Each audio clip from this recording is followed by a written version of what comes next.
every morning with drive. Being on the grind, know I had to survive. We had to win. Started from the dirt and the rubble. I had to be the needle that was popping your bubble. Hello and welcome into the Rookie Prospect Profile Series, a Zilla Fantasy Elite production.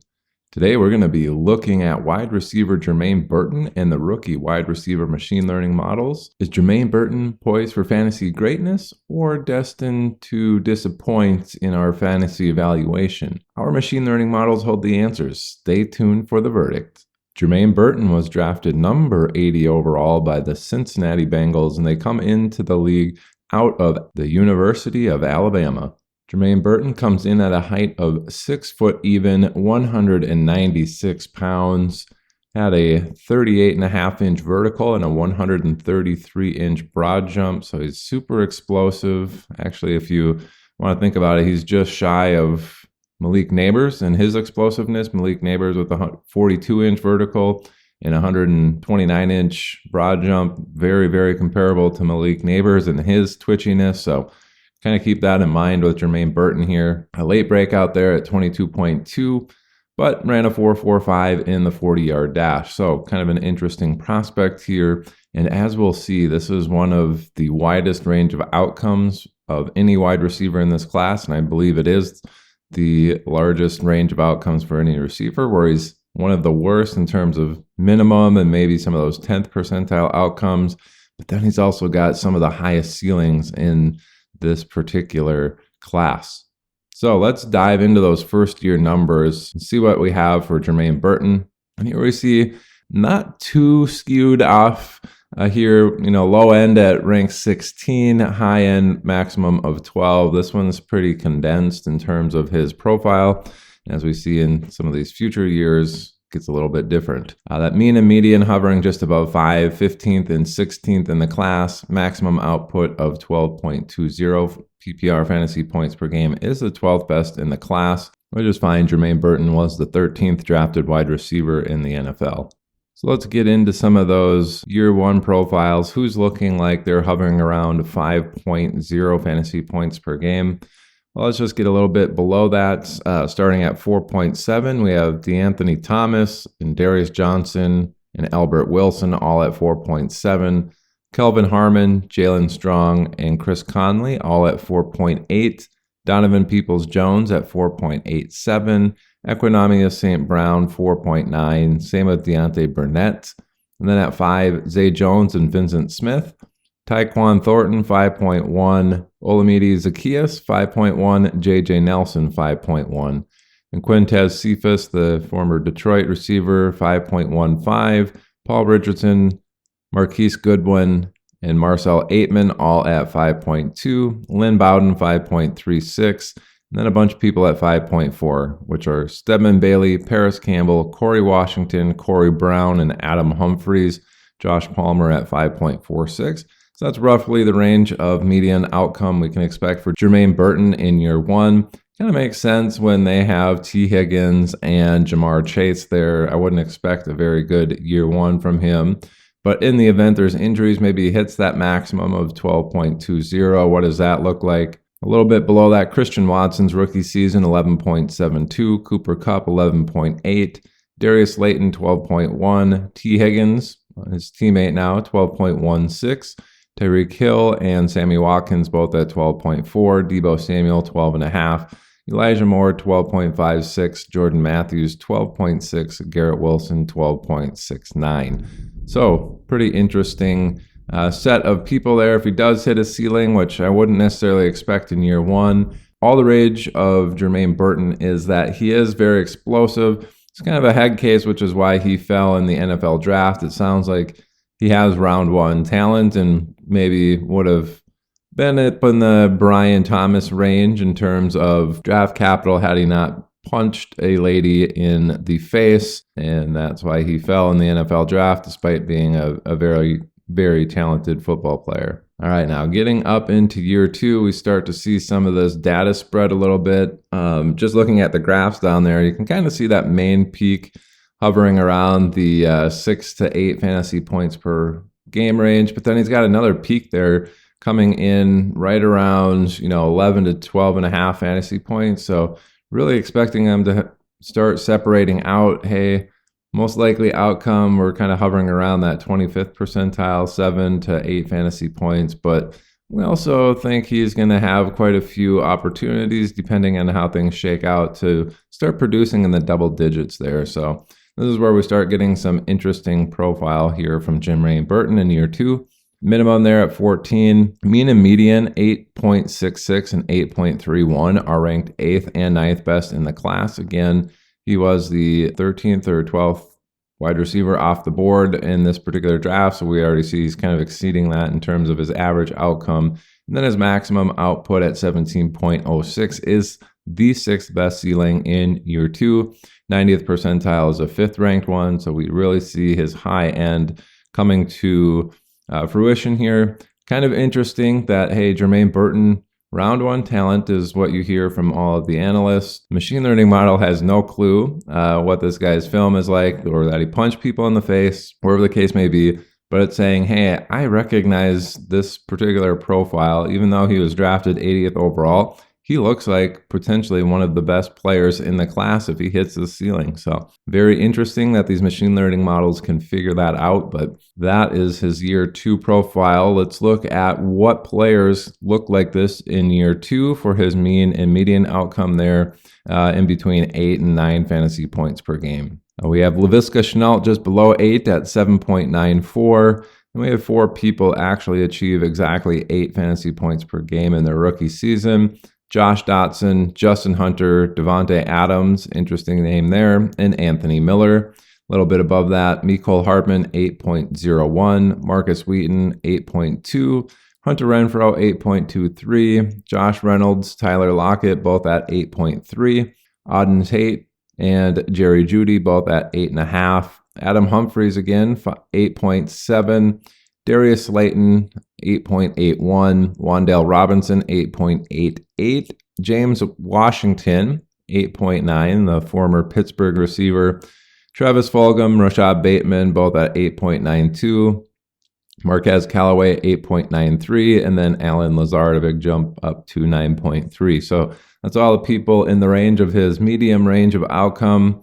You know, if T. Higgins leaves after this season, we might see more of the, year 2 90th percentile in maximum output here, which is in the 12.5 to 17 range.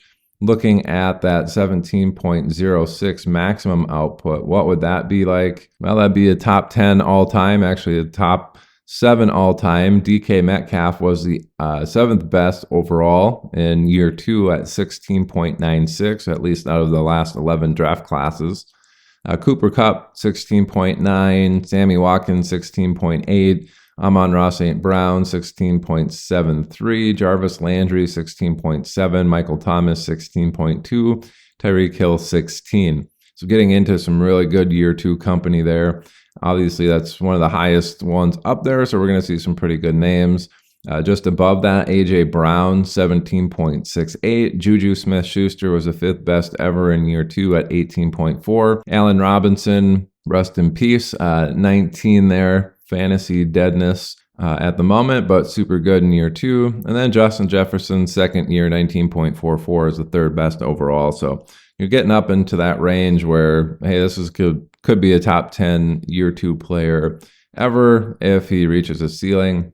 Unlikely with Jamar Chase there, but if T. Higgins leaves, I could see him hitting some of these, 75th, 90th percentile ranked ones where he's in the 11 to 13 fantasy points per game range in year 2, which is going to be good because you're getting him in your 3rd and 4th round of your rookie drafts right now. All right, now let's dive into the year 3 results and see what it looks like.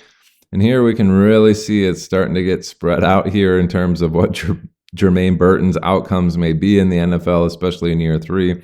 We see his mean and median drop a little bit, but his minimum now is the 27th best in the class out of 40. So it's saying, hey, he could be one of the worst players in year 3 in the class, or at least the bottom quarter, getting into the mean and median, 11th, 12th, right in line with where his draft capital is. That's 7.5 fantasy points per game, roughly. His mean 7.62 and median 7.52. Maximum output, though, still 6th best in the class, 17.74. So saying that this guy he has something in his profile that suggests he could be either really, really bad and knucklehead, just not perform in the NFL, or he could be really good here where his maximum output is, pushing in the top 5 range here at 17.74. So let's go look at those 7.5, 7.6 middle outcomes. Who was hitting that in year 3? Well, starting at 7 fantasy points per game in year 3, we have Chase Claypool. Tutu Atwell hit 7.03, Chester Rogers 7.1, Van Jefferson 7.17, Marquez Wilson and Josh Doctson both at 7.3, Traquan Smith 7.36, Tyler Lockett 7.4, John Brown 7.4, Bryce Butler 7.6, Corey Davis 7.7, Elijah Moore 7.77, and Adam Humphries yet again at 8 flat. Well, let's get into that juicy maximum output, 17.74. What would that be like? That's exactly what CeeDee Lamb hit in his year 3 output. That's 12th best ever for any year 3 wide receiver in the last 11 classes. A little bit below that, Nico Collins hit 17.36 last year. Deontay Johnson, 17.15. Cooper Kupp, 16.9. Jamar Chase, 16.42. Brandon Cook, 16.4. Tyler Boyd, 15.8. A little bit above that, Odell Beckham, we're getting close to the top 10 here, 18.5. Calvin Ridley, 18.77. Mike Evans, 18.8. Chris Godwin, 19.6. Michael Thomas, 19.7. Keenan Allen, 20.2. So getting in really good company there. Keenan Allen, 6th best ever year 3 output in the last 11 draft classes. So there you have it on his potential ceiling in year 3. Should he hit that again, probably going to need an injury of some sort to Jamar Chase, but certainly interesting seeing what these numbers look like for Jermaine Burton and the wide range of outcomes. All right, let's dive into that final season for Jermaine Burton. And we see kind of the wheels fall off even further for his mean and median, now sitting at the 18th and 22nd ranked mean and median in the class. Minimum down at 35 as one of the worst in the class. Only 5 worse people than him in the class in terms of minimum output in year 4. And then that maximum still hovering around top 10 at number 11 overall, 15.21 fantasy points per game. We do see an overall reduction in his kind of output in year 4, but kind of an interesting thing that the machine learning models are saying, year 1, it's a little bit skewed from tail end to tail end, the minimum range to the maximum range, but really year 2 and year 3, it's super spread out. This guy could be really one of the worst in the class come year 2, year 3, or he's got close to top 5 potential in the class in terms of his maximum output.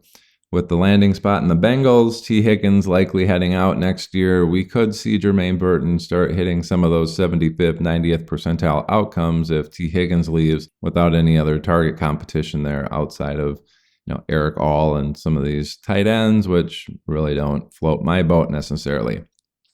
All right, let's get into that, 4.5 to maybe 5.5 range there for year 4 and see what type of receivers were doing that in their 4th season. We have Jakeem Grant coming in at 4.4, Pharoh Cooper 4.6, Chester Rogers 4.6, Anthony Miller 4.83, Geronimo Allison 4.9, Marcus Wheaton at 5 flat, Taylor Gabriel 5.1, Darnell Mooney 5.26, Cody Latimer 5.4, Nick Williams and Devontae Parker both at 5.5. So that's the range that you're looking at. Medium outcome for Jermaine Burton. If he happens to hit his ceiling, 15.21, what does that look like? Again, that's top 15 all time in the last 11 draft classes. Juju Smith-Schuster just below that, 14.63. Amari Cooper, 14.4. Calvin Ridley, again, 14.22. Curtis Samuel, 14.14. And Sterling Shepard at 14. DJ Moore just below that at 13.97. And Cooper Kupp, 13.91. A little bit above that, we have a pretty big jump up to Brandon Ayuk at 15.58. And Michael Pittman, 15.64. Tyreek Hill, 15.7. Again, we're cracking the top 10 here at this point. Devontae Adams, 15.9. Chris Godwin, 15.92. So pretty interesting guys there if he hits a ceiling, but I think he's going to need some Jamar Chase injuries and to not be such a knucklehead in the NFL to achieve these things, but will be interesting to see. Year one, it's saying, hey, this particular profile, I just don't see him producing a ton of points. But come year two and year three, this guy's got a really wide range of outcomes. He could be one of the worst, but he also looks like he could reach a pretty solid ceiling if given the right opportunities in the NFL. And that's really what we see happening in the NFL here with his time in the Cincinnati Bengals organization. T. Higgins likely out next season. This guy could start popping off for some decent fantasy points. And the good thing is, first round talent you hear, but he's getting drafted in the third and fourth rounds of your rookie draft. So that's somebody that I'm going to be targeting heavily in my rookie drafts because it seems like, come year two, you're not going to have to wait too long, and then he's going to start giving you some fantasy goodness. All right, that's going to do it for today's rookie prospect profile on Jermaine Burton. Certainly an interesting one here. This is presented by Zilla Fantasy Elite. Thanks for tuning in. Bye.